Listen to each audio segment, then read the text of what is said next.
Et on va voir un peu, parler plus de milieux amplificateurs et comment est-ce que, quels sont les mécanismes derrière dans les milieux amplificateurs.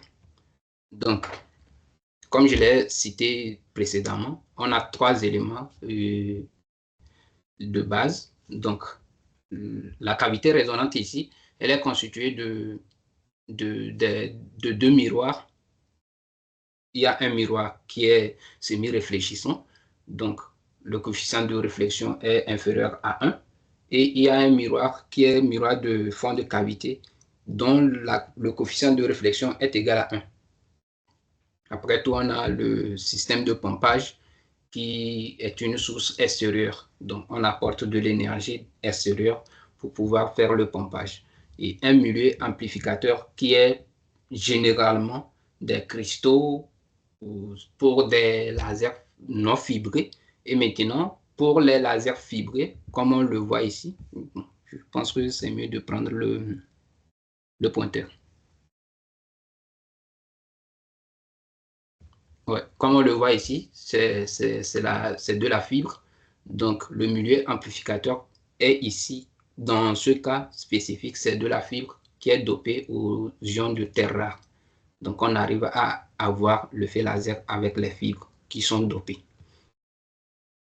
Donc, comme je l'ai dit, avec les fibres dopées aux ions de terre rare, on va voir un peu les ions de terre rare. Donc, les terres rares, ce sont des latamides qui sont constitués des carreaux rouges encerclés comme ceci.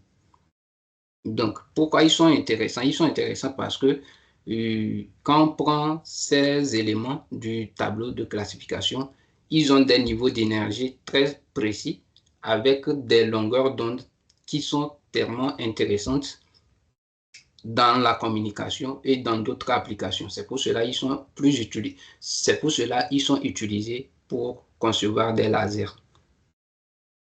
Donc, au niveau du milieu amplificateur, on a 3 phénomènes qui se passent. Il y a l'absorption, c'est lorsqu'on envoie de l'énergie et l'énergie excite les atomes de la matière et ces atomes passent de l'état fondamental à l'état excité. Donc, après, on a l'émission spontanée. L'émission spontanée, c'est que on a déjà les atomes dans l'état excité, mais sans apporter de l'énergie, ils arrivent à revenir dans leur état fondamental en émettant un photon. Donc, on a l'émission spontanée. Maintenant, le troisième phénomène, c'est qu'on a l'émission stimulée, qui est intéressant ici.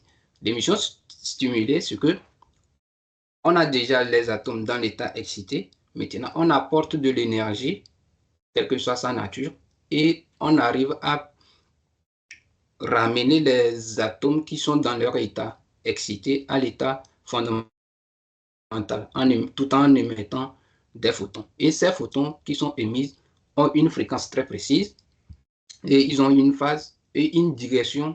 La direction des photons émis est la même que la direction des photons incidents, comme on peut le voir sur ce schéma. Donc, c'est très intéressant parce qu'on arrive à contrôler la direction, la fréquence et la phase de ces photons. C'est ce qui est intéressant dans la conception des lasers. Donc, on va voir maintenant le pompage. Quand on parle de pompage, c'est que on a différents types de pompage. Ça peut être pompage optique ou pompage électrique. Donc, le pompage, c'est quoi? C'est qu'on apporte de l'énergie extérieure à un milieu. Ça peut être un matériau, les fibres comme les cristaux. Et lorsqu'on apporte de l'énergie, on arrive à exciter les atomes pour les amener dans l'état excité. Comme on peut le voir ici. Ici, au départ, on a quelques atomes à l'état dans le niveau supérieur. Maintenant, lorsqu'on apporte de l'énergie, on arrive à avoir les atomes dans l'état dans des niveaux supérieurs, plus d'atomes dans des niveaux supérieurs. Donc, on crée du désordre, bon, en quelque sorte, si on peut le dire. Donc, lorsqu'on a ces genres de phénomènes, lorsqu'on arrive à avoir des atomes dans l'état excité, ce qu'on peut espérer voir l'émission stimulée. Donc, pour avoir de l'émission stimulée, ce qu'on doit avoir un milieu amplificateur. Et le pompage, on peut faire du pompage. Bon, on a deux différents types de pompage. Il y a pompage transverse et pompage longitudinal. Ici, on peut voir que le pompage se fait dans le plan transverse. Donc, on a le milieu qui est constitué comme ceci et on pompe de part et d'autre du milieu. Donc, ce type de pompage permet de gérer en quelque sorte l'effet thermique lorsqu'on est en train de pomper. Parce que lorsqu'on apporte de l'énergie, parfois ça crée de l'effet thermique qui réduit considérablement les performances du laser. Donc, on procède à ce type de pompage pour pouvoir réduire l'effet thermique. Non seulement on peut procéder par ça, on peut aussi procéder par la configuration qui est la configuration zigzag. Donc, le faisceau laser est guidé dans différentes directions pour pouvoir répartir l'effet thermique dans le milieu qu'on est en train dans le milieu amplificateur pour pouvoir gérer un peu l'effet thermique. Donc, en second méthode de pompage, on a pompage longitudinal. Donc, la plupart, ces types de pompage sont utilisés pour, comment on appelle, pour les lasers fibrés. Donc, les lasers fibrés, on pompe dans un seul sens de la fibre et on arrive à produire un faisceau laser qui est propre. Donc ici, longitudinalement, on arrive à pomper et à la sortie, on peut avoir une puissance.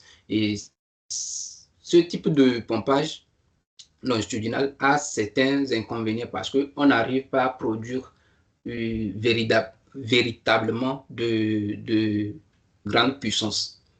Par exemple, pour pouvoir produire une grande puissance, délivrer une grande puissance par le laser, il faut passer par cette configuration.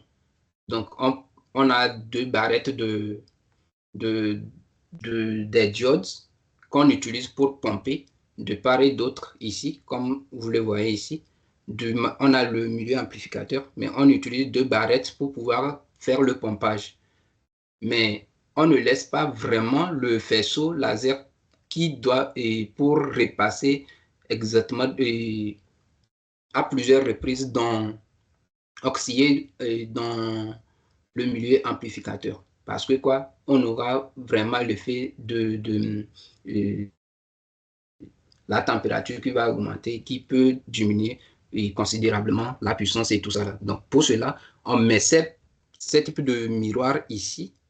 Donc les deux miroirs sont vraiment réfléchissantes à 100%, mais ce miroir est réfléchissant totalement et celui-là, c'est lui qui a un coefficient de réflexion inférieur à 1. Donc son coefficient de transmission n'est pas nul. Donc j'ai pris un cas typique où on a un miroir de sortie dont le coefficient de transmission est de 18%. Donc, ça permet de gérer l'effet thermique qui réduit considérablement la puissance. Donc, lorsqu'on est en train de pomper, cela veut dire qu'on amène les atomes dans l'état excité. Donc, lorsqu'on les amène dans l'état excité, ce qu'on peut avoir maintenant, inversion de population. Donc, pour parler d'inversion de population, j'ai présenté ici l'état stable. Donc, lorsqu'on n'a pas d'énergie extérieure, on a le niveau fondamental, on a le niveau excité et le niveau excité N. On a le premier niveau jusqu'à N. Donc, l'inversion de population vient lorsque la population au niveau N plus 1 est supérieure au niveau fondamental. Par exemple, quand je prends le niveau fondamental, ici, il est supérieur au niveau 1. Donc, on ne peut pas parler d'inversion de population. Mais dans ce cas-ci, on peut parler d'inversion de population parce que la population de niveau 2 est supérieure à la population du niveau 1. Donc, on peut parler d'inversion de population. Et on va voir dans la suite pourquoi l'inversion de population est très importante dans l'effet laser. Donc, pour cela, on va prendre quelques 3 cas où on a 3 différents niveaux et systèmes de pompage et 2 niveaux parce qu'on aura système à 2 niveaux qui ne peut pas donner l'effet laser. On aura système à 3 niveaux, système à 4 niveaux. Mais on va parler de ces 3 niveaux et systèmes-là. Donc, on prend le premier cas, système à 2 niveaux. Donc, système à 2 niveaux veut dire que quoi? On a 2 niveaux d'énergie. Quand on prend le milieu est constitué de 2 niveaux d'énergie. Donc, lorsqu'on fait le pompage, on prend les atomes dans l'état fondamental, on les amène à l'état excité, qui est le niveau 2. Donc, ici, on voit que la probabilité d'amener les atomes dans l'état 2 est égale à la probabilité d'amener que les atomes ont pour revenir dans leur état fondamental. Donc, en aucun moment, on aura le nombre de population au niveau de niveau 2 qui sera supérieur au nombre de population au niveau 1. Donc, on ne peut pas parler d'inversion de population. Donc, c'est pour cela qu'on ne peut pas utiliser les systèmes à 2 niveaux pour pouvoir faire effet laser. On n'aura pas l'effet laser pour les systèmes à 2 niveaux, si je peux le dire. Maintenant, on va voir le système à 3 niveaux. Comment est-ce qu'on arrive à avoir système et effet laser là-bas? Donc, le système à 3 niveaux se présente comme ci. Donc, on peut avoir le pompage et le pompage concerne le niveau 1 et le niveau 3. Donc, on prend les atomes du niveau fondamental, qui est le niveau 1, on les amène dans le niveau supérieur, qui est le niveau 3. Et maintenant, de niveau 3, on a une transition qui est non radiative vers une transition non radiative qui est la transition de 3 vers 2.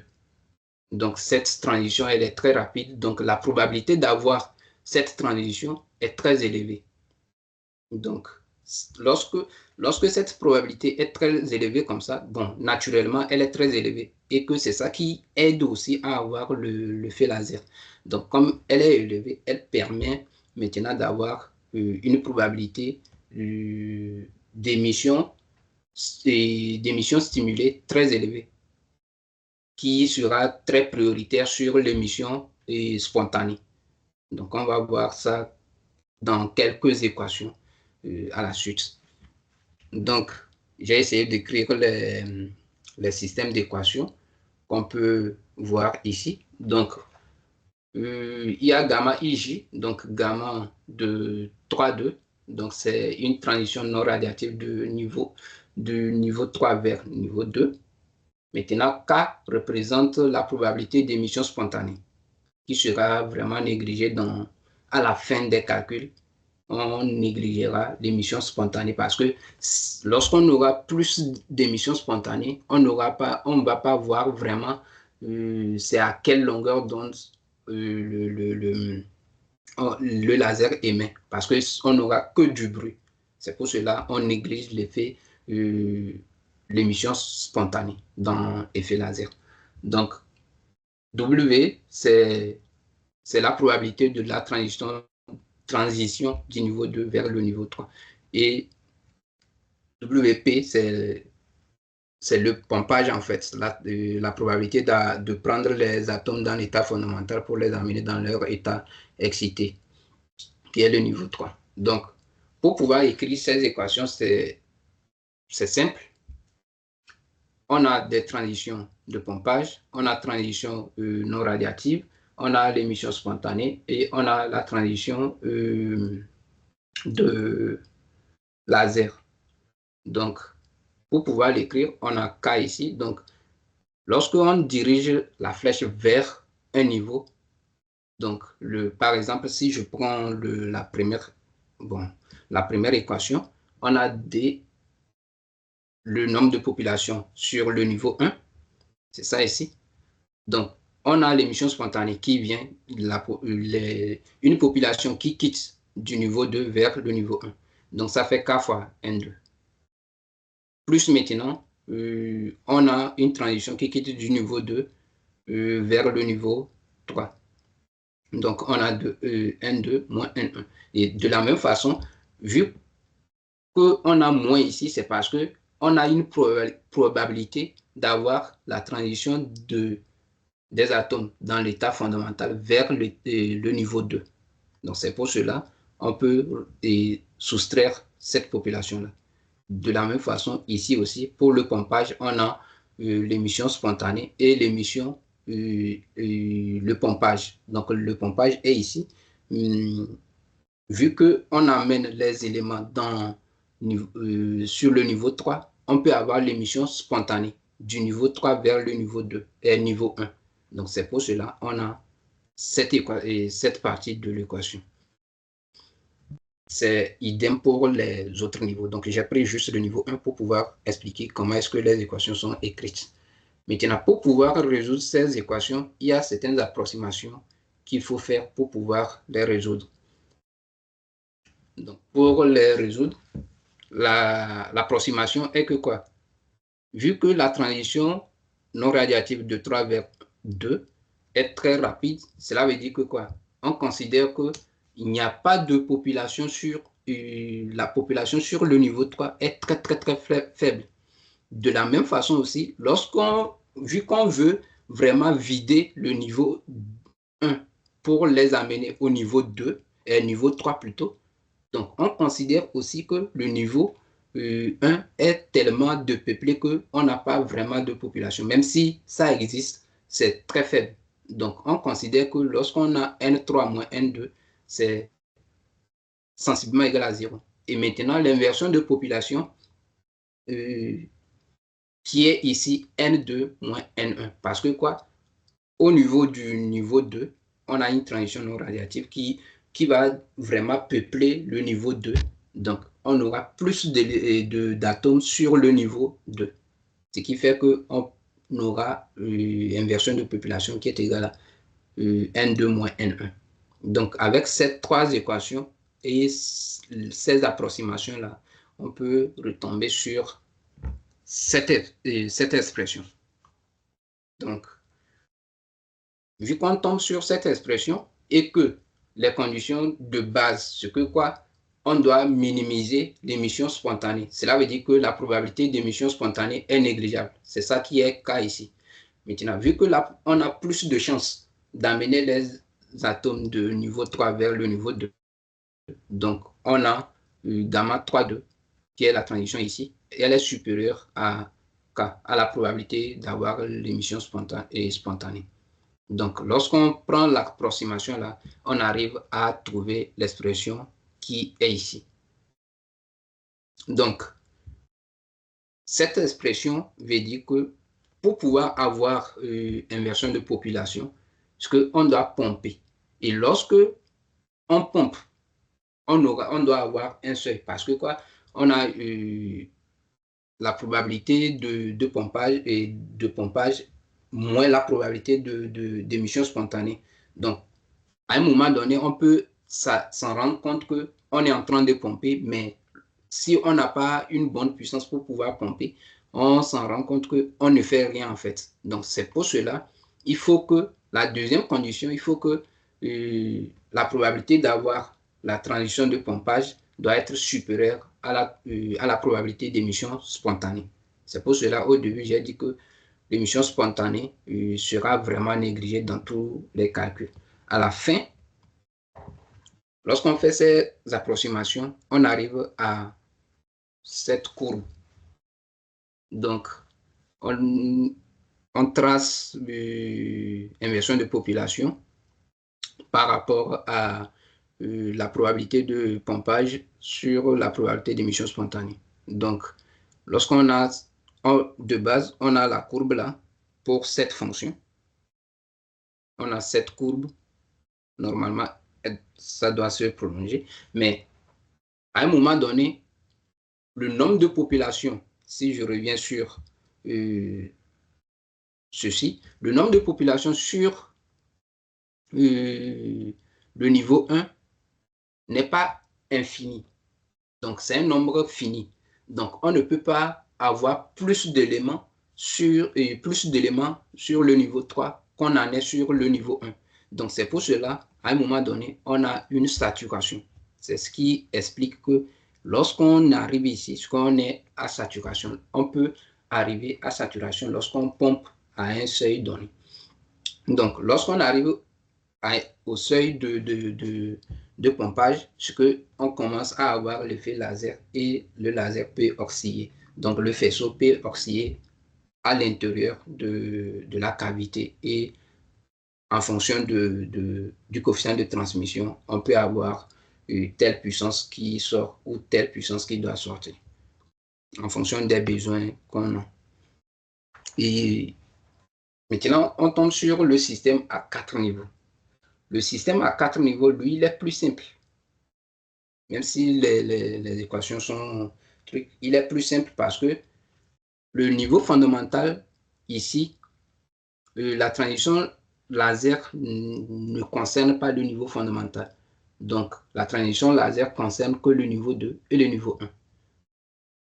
Donc, ici, ce qu'on arrive à pomper, les éléments ici, et on a une transition non radiative de 3 vers 2. De la même façon, on a une transition non radiative aussi de 1 vers le niveau 0, le niveau fondamental. Lorsqu'on commence à pomper, ce que dès qu'on commence à pomper pour amener les éléments sur le niveau 3, le niveau 2 commence à se peupler directement. Parce que la probabilité de transition, elle est très, très faible.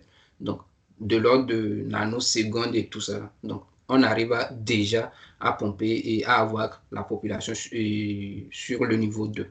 C'est ce qui fait que c'est très simple d'avoir l'effet laser pour le niveau et système à 4 niveaux que le système à 3 niveaux. Donc, avec les équations aussi, bon, sur le même principe, on a les équations qu'on peut écrire facilement aussi. Et de la même façon aussi, il y a des considérations à faire. On aura inversion de population. Et inversion de population ici doit concerner quoi? N2 moins N0 moins N1.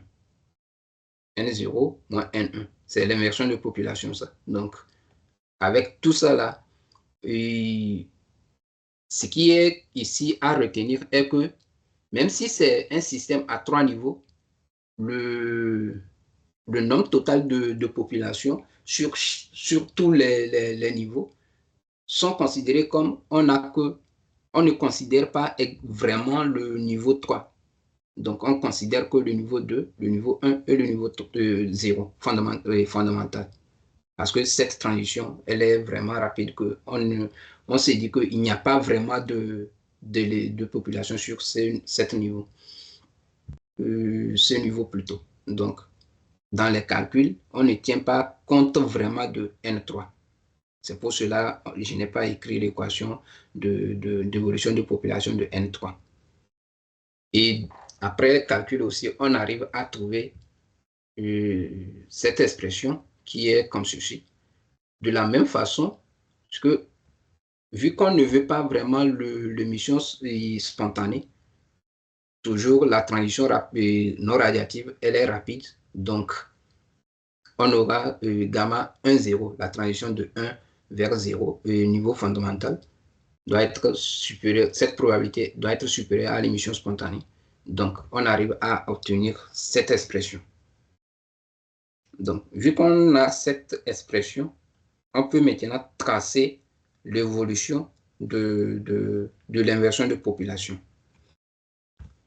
Ici, la différence entre les deux, c'est que ici, on a le seuil qui est très, très petit par rapport au système à 3 niveaux.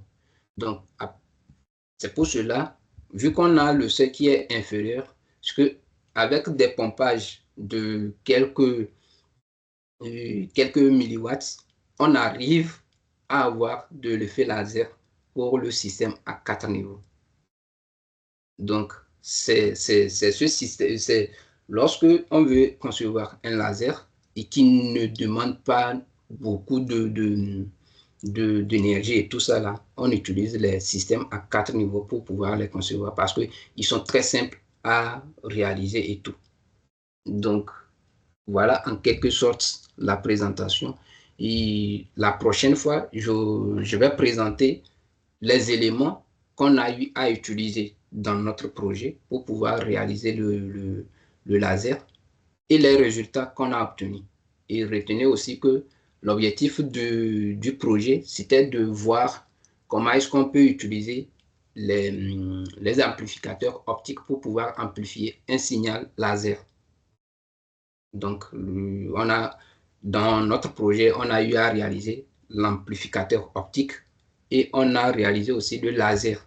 Et après tout, on a vu comment est-ce qu'on peut amplifier le signal. Mais de base aussi, l'objectif aussi, c'était de voir comment est-ce que on peut avoir l'influence de la longueur d'onde d'émission sur la puissance émise. Mais malheureusement, vu que les lasers, ça demande beaucoup de vigilance, on avait eu à bousiller certains éléments. Donc, le deuxième objectif n'était pas atteint parce que on ne pouvait pas émettre à la longueur d'onde, à la seconde longueur d'onde. Voilà, en quelque sorte. Merci pour votre attention et j'attends vos questions s'il y en a et vos suggestions d'amélioration. Merci bien.